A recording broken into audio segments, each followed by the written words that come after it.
Tara, luto tayo.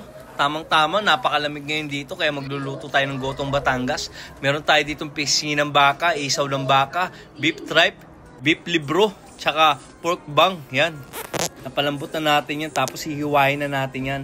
Sa mga nag-comment nga kahapon sa post natin kung papaitan ba o gotong Batangas, syempre mas lamang yung gotong Batangas kaya ito yung niluto natin.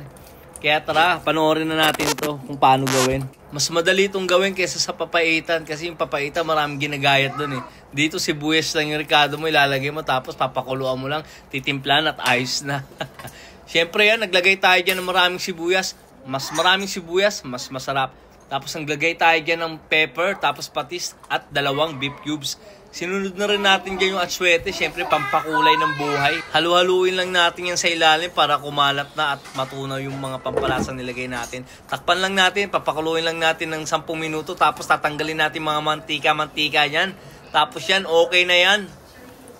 Tamang-tama na yung luto natin, no? Napakasarap, napaka-solid nito at napaka-quality. Gotong Batangas para sa cooking ideas natin for today's video. Tara, timplahan na natin to at syempre unang subo palagi yan sa inyo mga Lodi Cakes. Nilagyan natin yan ng fried bawang at daon ng sibuyas at syempre yung patis natin manghang. Syempre yan ang mga magpapasarap sa Gotong Batangas natin.